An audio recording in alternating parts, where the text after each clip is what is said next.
Hello, in this lesson we're going to learn about the Carnot cycle and what is it and why we use it.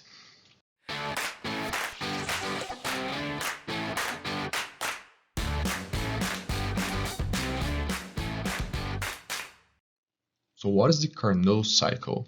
Well, the Carnot cycle is the most efficient cyclical process possible. Okay? It looks like this. We have three components basically. We have a reservoir of hot temperature and another one of cold temperature. And in between these two, we have an engine, okay? So we have heat transfer from the hot to the engine, the hot reservoir to the engine, and then it produces work, but we also have heat exchange from the engine to this cold reservoir, okay? So the system under this cycle, the Carnot cycle, undergoes a series of four internally reversible processes, okay? And these are two adiabatic processes alternated with two isothermal processes. And it looks like this.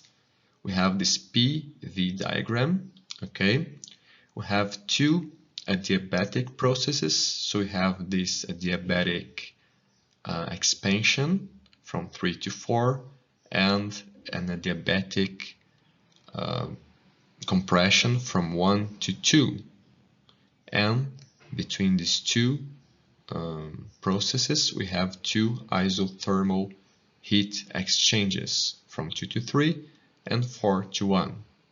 Okay, so remember, everything here is reversible for the Carnot cycle. Let's take a look in this example here to better understand the Carnot cycle. So we have the hot and the cold reservoir. We always need these two reservoirs, okay?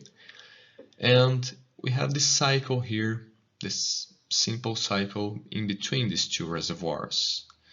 So first, from the hot reservoir, we have heat transferred to a boiler.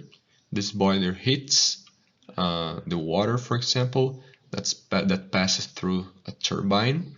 So now it's vapor that passes through a turbine and it produces work. Then the vapor leaving the turbine condensates in the condenser, and when it happens we have heat transferred to the cold reservoir. Then we need a pump here to restart the cycle in the boiler. So we elevate the pressure again here and it passes through the boiler, so we continue the cycle. So for it to be a Carnot cycle, we need that the system from 4 to 1, it needs to be an isothermal process, okay? Then from 1 to 2, we have this adiabatic expansion for the vapor, water vapor for example, that produces work. Then we have this isothermal process again from 2 to 3, where we exchange heat with the cold reservoir, and then this adiabatic compression that's done by the pump. So here we have the cycle that's producing work. Everything here is reversible, have any losses of energy, okay? So that's why that's the most, that's a perfect cycle, let's say. We can produce the greater amount of work using this system here. Everything is reversible, all right? So how do we calculate the efficiency of this cycle? Well, we can calculate it by the heat transfers. And so we have the hot minus the cold divided by the hot, right?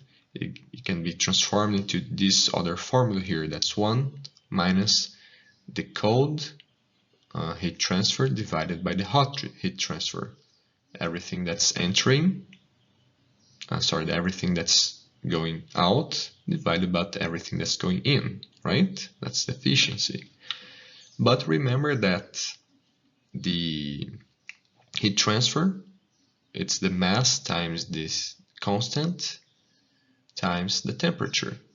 So because the mass doesn't change and the constant doesn't change, we can just simplify it by the temperature of the cold reservoir, 1 minus the temperature of the cold reservoir divided by the temperature of the hot reservoir. And then we calculate the efficiency of the Carnot cycle. But you may ask, like, why? Why we need to calculate this? Because, well, that's a perfect cycle, and we know that it doesn't happen in real life. So why bother to calculate this efficiency? Well, that's a parameter that you can use to compare to the real system. So we calculate the efficiency of the Carnot cycle. That's the best efficiency we can get from a cycle.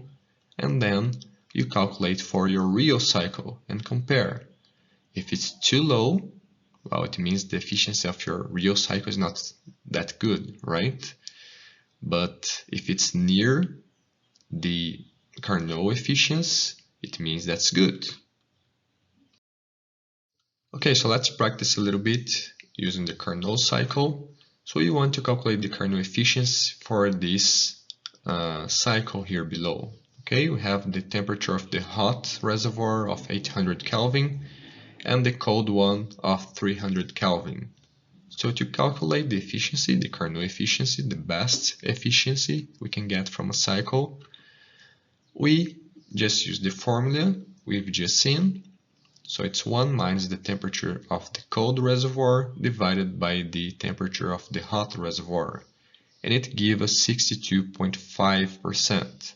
That's the best efficiency we can get for a system like this. Note that it only depends on the temperatures of the hot and cold reservoirs, nothing else. Okay, now it's your turn. Assume that the work done by the cycle here is 400 kilojoules and the heat transferred from the hot reservoir to the cycle is 700 kilojoules. So is it a reversible or irreversible cycle using these two parameters here? Well, we can calculate it remembering what's the definition of efficiency, right? So efficiency is everything that's going out that we're producing. In this case here is the work divided by the things that's going in, that's providing energy to our cycle, which is the hot reservoir. So if we divide the work by the heat transferred from the hot reservoir, we have an efficiency of our real cycle of 57.1%. And you can see that's lower than the Carnot efficiency. So it means that inside the cycle here, we have irreversible processes.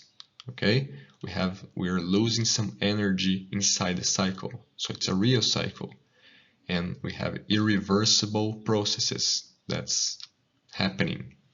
Okay, so every time if you calculate the efficiency of your cycle, it has to be lower than the Carnot efficiency. If it's higher than Carnot efficiency, there's something wrong with your calculations. Okay? Alright, so now it's your turn. For the same value of the heat transferred from the hot reservoir, how much work should the cycle produce in order to be a reversible cycle? In other words, how much work you need to produce here in order to this cycle to be the Carnot cycle with no irreversible processes in between.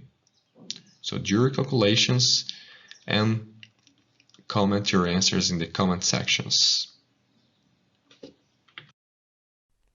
Physics doesn't have to be hard. Subscribe to our channel and learn with the geeks.